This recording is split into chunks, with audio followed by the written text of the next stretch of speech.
வணக்கம். அனுபவம் இல்லாமல் பாட்டெழுதி என்னை அழ வைத்த கவிப்பேரரசு வைரமுத்து. ஏன் உங்களை கூட அழ வச்சிருப்பாரு. அப்படி ஒரு வித்தியாசமான பாட்டு குறித்து தான் பார்க்க போறோம்.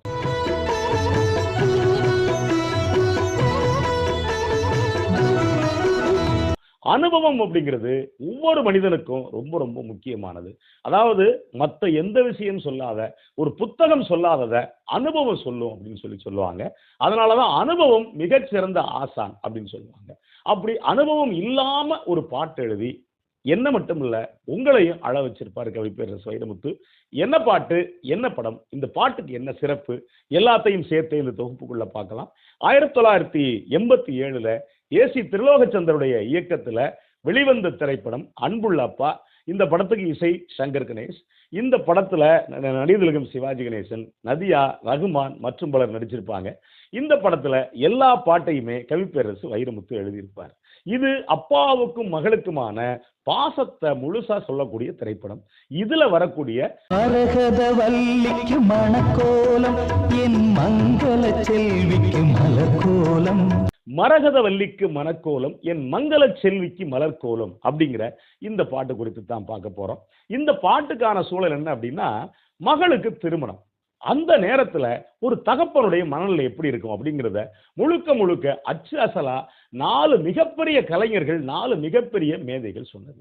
யார் அந்த 4 மிகப்பெரிய கலைஞர்கள், மேதைகள் அப்படின்னா, ஒன்னு எழுதுனது கவிப்பேரரசு வைரமுத்து, இந்த பாட்டுக்கு இசையமைச்ச சங்கர் கணேஷ், இந்த பாட்டை ரொம்ப அழகா பாடின KJ ஜேசுதாஸ், இந்த பாட்டுக்கு நடிச்சிருக்கக்கூடிய நடிகர் திலகம் சிவாஜி கணேசன்.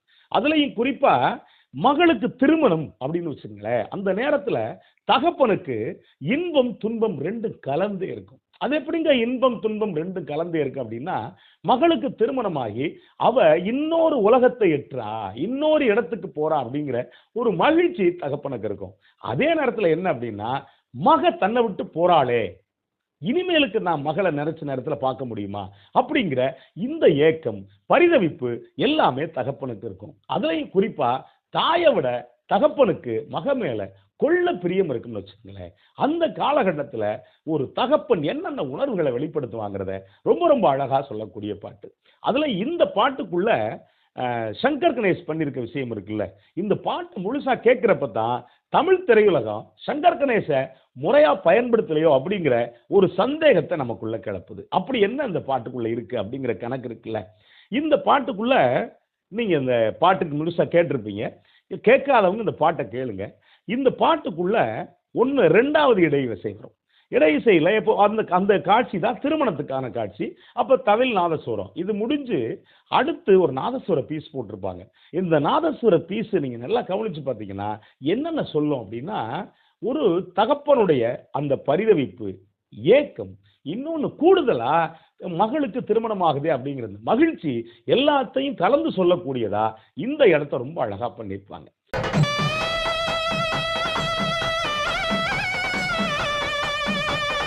அதே மாதிரி 2வது சரணத்துல என்ன அப்படின்னா, அந்த மகள் திருமணம் பண்ணி போறா.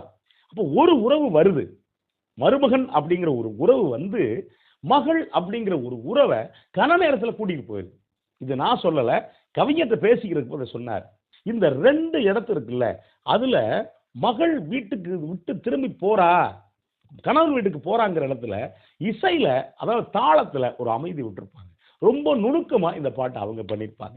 சரி, கவிஞர் என்ன பண்ணியிருப்பாரு அப்படின்னா, பாட்டு வரும், மரகதவல்லிக்கு மணக்கோலம், என் மங்கள செல்விக்கு மலர்கோலம், கண்மணி தாமரை கால் கொண்டு நடந்தாள், கண்களில் ஏனந்த நீர் கோலம். இந்த அடுத்த இடம், அந்த ஹம்மிங் வருது பார்த்தீங்களா, அந்த இழுப்பு இருக்கு, அவ்வளவு அழகா பண்ணியிருப்பாரு ஜேசுதாஸ். என்ன அப்படின்னா, கோலம் திருக்கோலம்ங்கிற இடம் இருக்குல்ல, நமக்கு உண்மையிலேயே உருகாதவனையும் உருக வச்சிருக்கும்.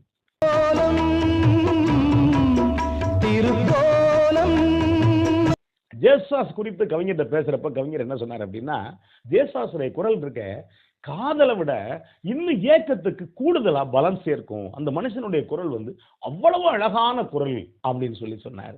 இப்ப முதல் இடைசை முடிஞ்சு முதல் சரணம். இந்த சரணத்துல என்ன அப்படின்னா, என் மக இங்க எப்படி இருந்தா, அங்க எப்படி இருக்க போறா அப்படிங்கிற தகப்பனுக்கான அந்த ஏக்கம் இருக்குல்ல. இங்க எப்ப வேணாலும் எழுந்திருப்பா, எப்ப வேணாலும் தூங்குவா, என்ன வேணாலும் கேட்பா, அம்மா கூட சண்டை போடுவா, அப்பா கூட சண்டை போடுவா, ஆனா அங்க போய் என்னவா இருப்பாளோ அப்படிங்கிற இவ்வளவு விஷயத்துல அவ தலையில பூ முடிஞ்சிருக்கிறது இருக்குல்ல, அதை வச்சு சொல்லியிருப்பாரு கவிஞர். ஏன் அப்படின்னா, ஒரு மக ஒரு வீட்டை விட்டு போகும்போது அவ மட்டும் போகல, அவளுடைய கொலுசொலி சேர்ந்தே போகுது, அவளுடைய சிரிப்பொலி சேர்ந்தே போகுது, அவளுடைய வளையல் ஒளி சேர்ந்தே போகுது. இதையும் நான் சொல்லல, கவிஞர் பேசிக்கிட்டு இருக்கப்ப சொன்னேன். ஏன் அப்படின்னா, அப்ப அவளோட சேர்த்து அவளுடைய நினைவுகளை தவிர மத்த எல்லாத்தையுமே அவன் வந்து கொண்டுட்டு போயிடுறான். இங்கே விஷ்ணத்துக்கு இருக்கா என்ன அப்படின்னா, காலையில் கதம்பங்கள் அணிந்திருப்பாள், மாலையில் மல்லிகை சுமந்திருப்பாள், திங்களில் சாமந்தி வைத்திருப்பாள், வெள்ளியில் முல்லைகள் சுமந்திருப்பாள் அப்படின்னு இருப்பாரு. கொடுத்துட்டு அடுத்த வரி சொல்லியிருப்பாரு, கட்டி தங்கம் இனி மேலங்கே என்ன பூவை அணிவாளோ, கட்டி கொண்ட கணவன் வந்து சொன்ன பூவை அணிவாளோ அப்படிங்கிற அந்த ஏக்கம் இருக்கு. அதுக்கு அடுத்து இல்ல என் மகளுக்கு அப்படியெல்லாம் இருக்காதுங்க, தினந்தோறும் அவ திருநாள் தான், இங்க என்ன மாதிரி இருந்தாலோ அதே சுதந்திரத்துல அங்கே இருப்பா அப்படிங்கிறதுக்காக தினந்தோறும் திருநாளே மரகத வள்ளிக்கு மனக்கோலம் என் மங்கள செல்விக்கு மலர்கோலம் அப்படி போகும். இதுல ரெண்டாவது சரணத்துல கல்யாணம் முடிஞ்சு இப்ப தகப்பனுடைய மனநிலை என்னவா இருக்கு அப்படிங்கிறத இப்ப என்ன சொல்லியிருப்பாரு அப்படின்னா, மலரென்ற உறவு பறிக்கும் வரை, மகளென்ற உறவு கொடுக்கும் வரை. அடுத்த வரி சொல்லியிருப்பாரு.